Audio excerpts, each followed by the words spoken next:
โยมท่านผู้ฟังทั้งหลายอีกเช่นเคยเป็นประจำเนาะ ทุกวันในเวลาเดียวกันนี้และก็เป็นประจำณทางสถานีวิทยุแห่งนี้เป็นเวลา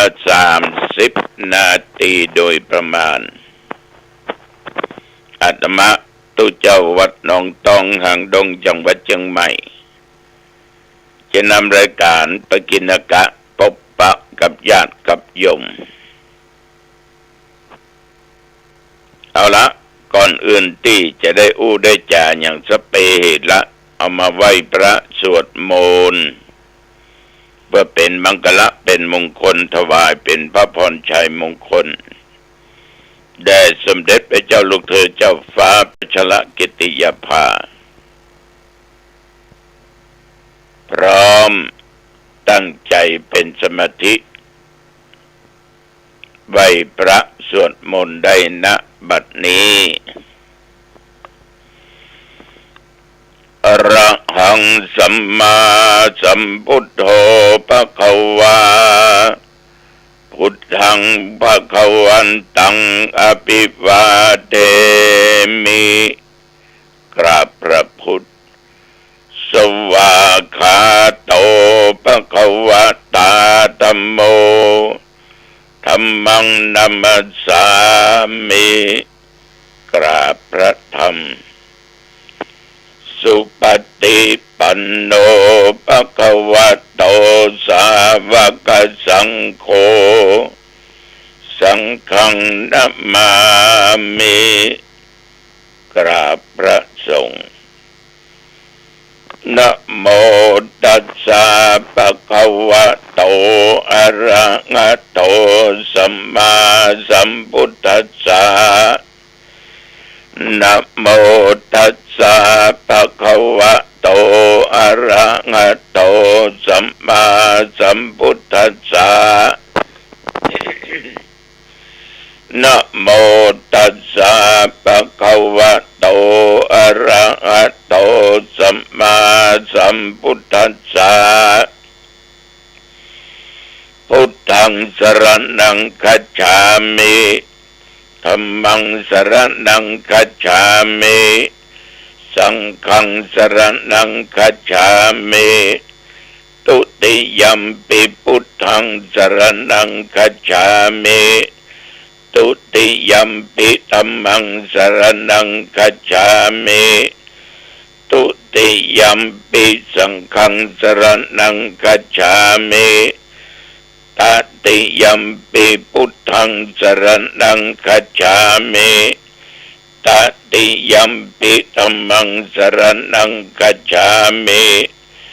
ตติยัมปิสังฆังสรณังคัจฉามิ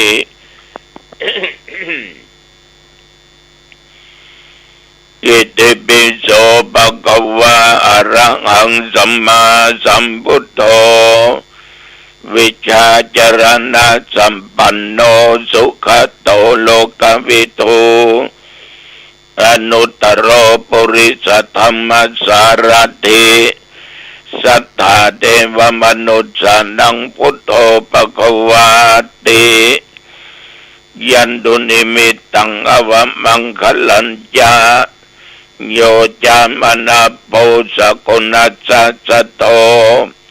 ปะปะกังโหโตสุปินังอากันตังพุทธานุภาเวนะวินาสเมนตุสวากาโตภควตาธัมโมสันติติโกอากาลิโกเอหิปัสสิโกโอปัญญิโกปัจจตังเวทิตโพวิญโยหิ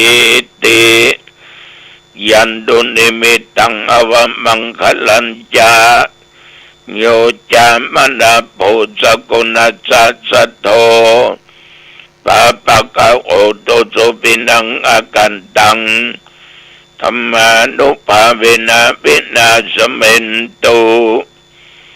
สุปฏิปันโนภะคะวะโตสาวกสังโฆโอ ชุปฏิปันโนภควโตสาวกสังโฆยายะปฏิปันโนภควโตสาวกสังโฆสามีจิปฏิปันโนภควโตสาวกสังโฆยะติตังจัตตาริปุริสยุคานิอัตถปุริสปุคลาเอสะภควโตสาวกสังโฆอาหุนายโยปาหุนายโยตักขินายโยอัญชลีกรณิโยอนุตตรังบุญญาเกตังโลกัสสาติยันตุนิมิตังอวมังคลัญจาโยจามนาโพสกุณัสสะสัทโธปะปะกะโอโตโสปินังอกันตังสังฆานุภาเวนะวินาสเมนตุวิปัสสิสานามัตโตจักขุมันตัสสะสิริมัตโตสิกิสเปนามัตโตสัพพุตานุกัมปิโนเวสปุตสานามัตโตนะอัตตกัสสะตัปปสิโนนะมัตถุกะกุสันตัสสะมรเสนะปมัตติโนโกนากัมมนัสสะนะมัตถุปมนัสสะอุสิมัตโตกัสสะปัสสะนะมัตถุวิปมุตตัสสะสัพพทิอังคีรัสสสะนะมัตถุสักขยปุตตัสสะสิริมัตโตโยอิมังธัมมเตเสเสสัพพทุกขปนุตนังเยจะปินิปุตตะโลเกยะถาปุตตังวิปัสสิสุงเตชะนะอภิสุนามะหันตาวิตัสสารธายิตังเทวมนุสสนังยังนมัสสันติโคตมังวิชาจรณะสัมปันนังมหันตังวิตัสสารทังวิชาจรณะสัมปันนังพุทธังวันตามบโคตมันติยะโตหังภาคินิอริยัญญะชาติยาชาโตนาปิจานามิสันจิจาปนังชีวิตาโวโรเปตาเตนะสัจเจนะโสติเตโอตุโสติกัปปัสสะโพชังโคสติสังคโตธัมมนังวิจโยตถาวิริยัมปิติปัสสติโพชังคาจตถาปะเรสัมมาตุเปกขโพชังคาสัตติเตสัพพตักสินามุนินาสัมมัตคตาภเวตาภวุลิกตาสังวัตตันติอภิญญายานิพพานายาจะโพธิยาเอเตนะสัจจวัชเชนะโสติเตโอตุสัพพทาเอกัสสมิงสมเยนะโธโมกขลันนันจักกัสสปังคิลันเนตุกิเตติสวาโพชังเคสัตตะเทสญิเตจะตังอภินันติตวาโรกามุจิงสุตังคเนเอเตนะสัจจวัชเชนะโสติเตโอตุสัพพทาเอกทาธรรมราชาปิเขลัญเยนะปิปิริโตจุนดาเตเรนะตัญญิวะพนาเปตวานะสัทรังสัมโมทิตวาจะอปตาตัมหาพุทธาสิธานโสเอเตนะสัจจวัชเชนะโสติเตโอตุสัพพทาปะอินาเตจะอปตาตินนันนัมปิมะหิสินังมัคคะอัตตกิเลสวะปัตตานุปติธัมมตังเอเตนะสัจจวัชเชนะโสติเตโหตุ สัพพทาภวตุสัพพมังคลังรักขันตุสัพพเทวตาสัพพพุทธานุภาเวนะสัทธาโสติภวันตุเตภวตุสัพพมังคลังรักขันตุสัพพเทวตาสัพพธรรมานุภาเวนะสัทธาโสติภวันตุเตภวตุสัพพมังคลังรักขันตุสัพพเทวตาสัพพสังฆานุภาเวนะ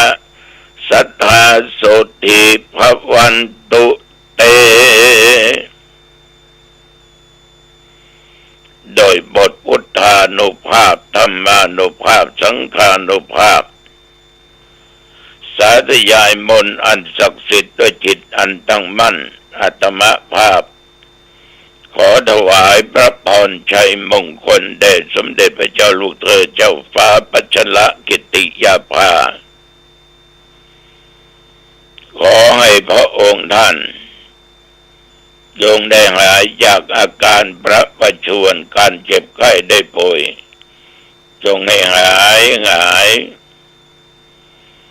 ขอพระองค์มีพระสุขภาพพลามัยอันแข็งแรงดุจดั้งเดิมมีพระชนมายุยิ่งยืนนานได้120 พระพรรษายิ่งขึ้นไปขอถวายพระพรกรมอุตุเตือนให้แล้วระวัง2-3 วันเวลาพายุฝนร้อนกันนำเข้ามาอีกแล้วพอหลวงแล้วจะมาเตอะเอาไว้ระวังเด้อญาติโยมเจอที่ไหนเดือดร้อนที่นั่นลงที่ไหนมาที่ไหนเดือดร้อนที่นั่นถึงฝนถึงลมถึงลูกเห็บถึงฟ้าผ่าก่อนจะจมได้เดือดมันเนอฮอนใบฮอนบอดฝนนี่ย่ำตกลองก็เดี๋ยวก็ตกหยุดก็เดี๋ยวก็ตกฝนนี่ตกนักไม่นักเงาดูจะหัวเรื่องวะบ่ออกไม่ออก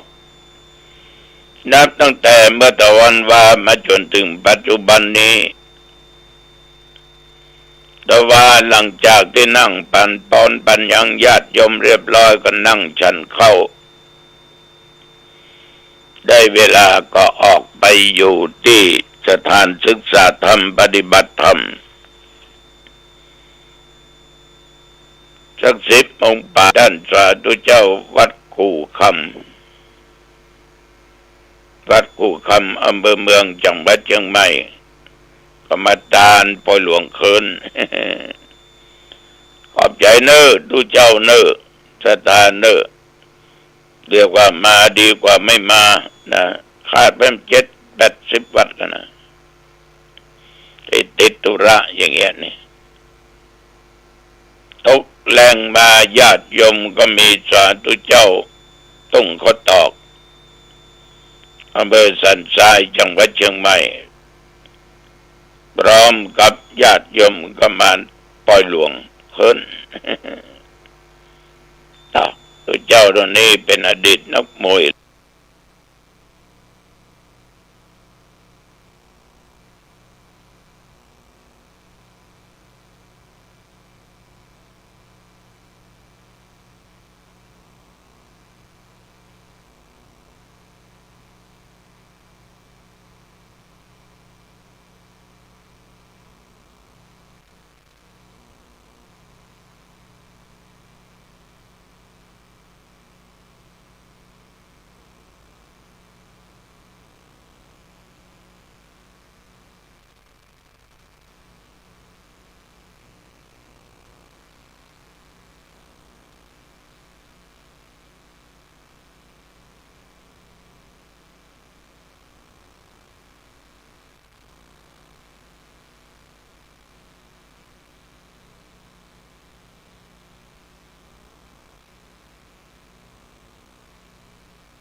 เนาะถ้าเป็นการค้าคอยอู้เนาะตัวหลงจะทำไมก็ว่าพูดตื่นคำว่าขาดทุนและกำไรนั้นไม่มีขาดทุนก็ไม่มีกำไรก็ไม่มีแต่ได้กำไรอันยิ่งใหญ่นั่นคือบุญบุญเนี่ยญาติโยมมันทำให้สุขอกสุขใจบ่ต้องไปทุกข์โทมนัสใดๆทั้งสิ้นยิ่งหันพระสงฆ์องค์เจ้าหันคณะสัตยาญาติโยมมาร่วมกินร่วมทานฟ้อนลำต้นกว่าทานกันมันม่วนใจมันสุขใจยังบอกประตูมันยิ่งกว่าบุญที่ได้ก็คือสิ่งที่มันดีๆนะ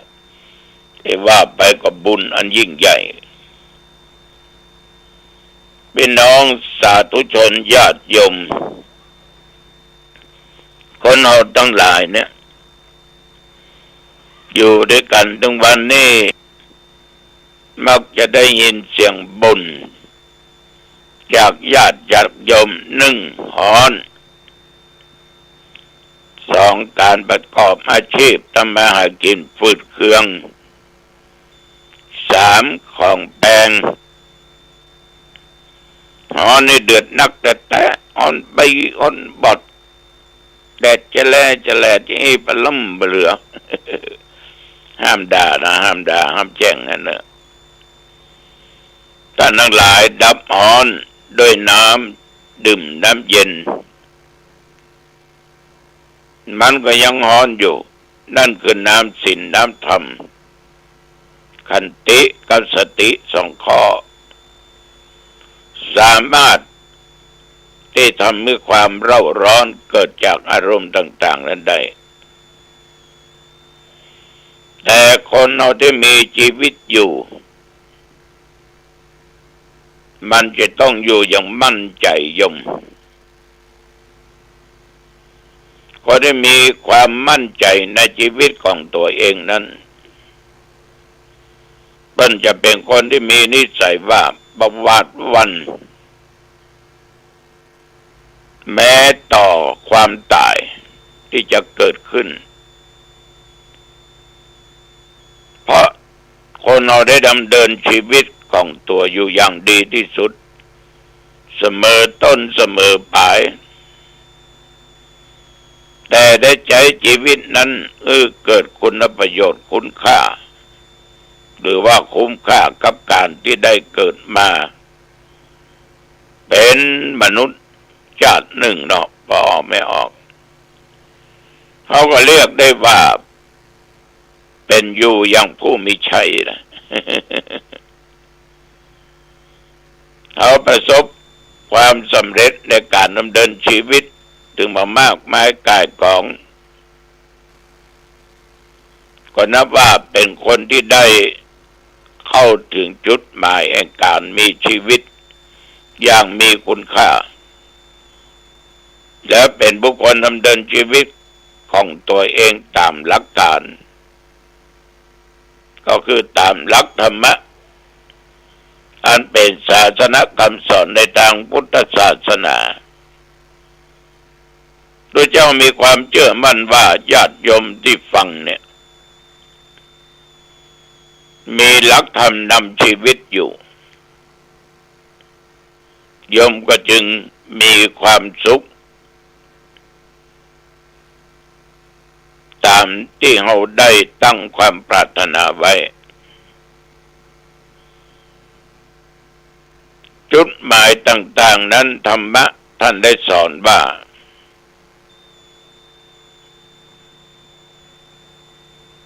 มีสุขภาพดีคนเราถ้าสุขภาพร่างกายแข็งแรงไร้โรคมีความสง่าผ่าเผย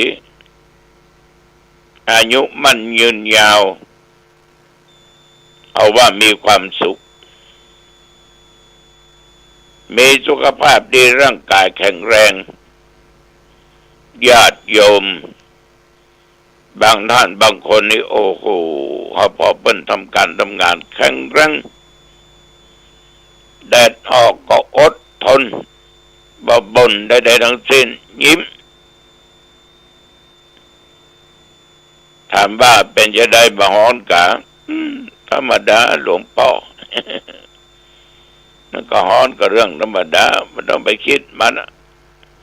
ถ้าไปคิดมันจะทำให้เกิดความท้อแท้ร่างกายแข็งแรงนี้เพราะว่า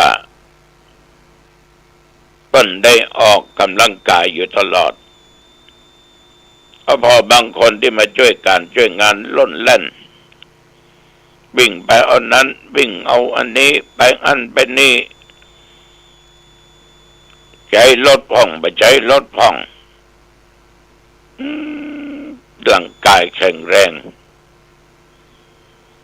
มีสุขภาพดีมากๆแล้วบางคนให้ไร้โรคภัยไข้เจ็บเบียดเบียนถามดูโรคประจำตัวมีก็มีหลวงพ่อผมก็น่าบุญเหมือนกันนะไม่ได้ไปนอนโรงยาสักเตื้อโอ้บาดเจ็บก็เป็นก็มันก็มีมกเมื่อยมกไข้กินยาฉีดยาก็หายแต่มันต้องไปนอนเสี่ยวอยู่โรงยา โอ้บุญแต่พอญาติโยมบางคนมีใบหน้าใบตาสง่างดงามยิ้มแย้มแจ่มใสบะบุดบะบึ้งตึงนั่นสอถึงบุญที่เกิดขึ้นกายใจแข็งแรงคนอย่างนี้อายุจะยืนยาวพระเจ้าอย่างมาเป็นรับประกันก็ประกันเรื่องความตายนั่นน่ะมันเป็นเรื่องที่เขาลบมาได้หนีพ้นอยู่แล้วแต่ก่อนที่จะดับจะตายจากโลกนี้สู่โลกหน้าต้องทำความดีได้ต้องทำชีวิตเป็นสุขได้ในโลกมนุษย์ต้องมีศีลต้องมีธรรมต้องมีการกินการทานฟังเทศน์ฟังธรรมยังพอออกไม่ออกเนี่ยอย่างเงี้ยแล้วมันเจริญสมาธิภาวนากายก็จะแข็งแรงจิตใจก็แข็งแรงโรคภัยไข้เจ็บก็เบียดเบียนได้ยากอยู่เป็นสุขเพราะมีเงินและมีงาน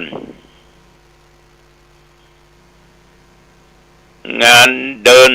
เงินดีบ่ขี้ค้านบ่อู้งานบ่ป้นเวลาตัวเองตั้งใจทำงานด้วยความสุจริตใจบ่กดบ่โกงต่อหน้าที่การงานของตัวเองถ้าอย่างญาติโยมมีแม่ค้าคนหนึ่งเป็นทำอาหารการกินขายพร้อมกับเอาผลไม้มาขายตัวขามุ่นหมดถึงวันแต่แวบเกิดความคิดโลภของบาแอปเปิ้ลพื้นบ้านนี่นะมันได้ยันน่วมแล้วเนาะมันฮ้อนแล้วมันเตี้ยลำไปก็มัวแมงจีก็มัวด้วยความคิดโลภด้วยความเสียดายแทนที่จะเอาขว้างเอาทิ้งเนี่ยกับปิกเอามาสูนกับหมู่ไม้ขายคนนั้นซื้อไปเป็น2-3 กิโลก็หยิบให้ใส่แป้ง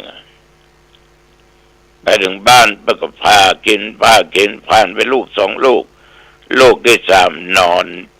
ต่อใส่อยู่ในลูกแอปเปิ้ลเป็นว่ามันเสียไปบักกำเป็นฉะนั้นข้าวก็ดังลำถ้าไปซื้อเนอะร้านนั้นนะเอาของเก่ามาขายของพมดีมาขายเนี่ยมันจะทำให้เสียฉะนั้นญาติโยมจะว่าทุจริตมันก็ถูกเพราะมีความตั้งใจรู้ทั้งรู้แต่บ่รู้บ่เป็นอย่างฉะนั้นเราประกอบอาชีพ ด้วยความสุจริตธรรมเขาจะมีงานอยู่ตลอดชีวิตจะมีเงินใช้เขาก็จะมีความสุขเรื่องของทางด้านเศรษฐกิจการประกอบอาชีพต่างๆต้องมีหลักมีธรรมะนอกจากนั้นญาติโยมต้องมีสถานภาพดีมีเกียรติมียศมีไมตรีเป็นที่ยอมรับในสังคมยศไม่ได้หมายถึงยศถาบรรดาศักดิ์อย่างเดียวยศแห่งความดีแห่งศีลแห่งธรรมมีเกียรติเพราะตั้งอยู่ในหลักศีลธรรมเมื่อคนมีดีอยู่นี้มีเกียรติอยู่ในศีลธรรมมียศตั้งอยู่ในเรื่องของธรรมไมตรีต่างๆคนอยากจะคบค้าสมาคมเยอะแยะพอได้ญาติโยมเพราะเป็นที่ยอมรับของสังคมในที่สุดก็จะมีครอบครัวผาสุกทำวงตระกูลเป็นที่นับถือของคนทั่วไป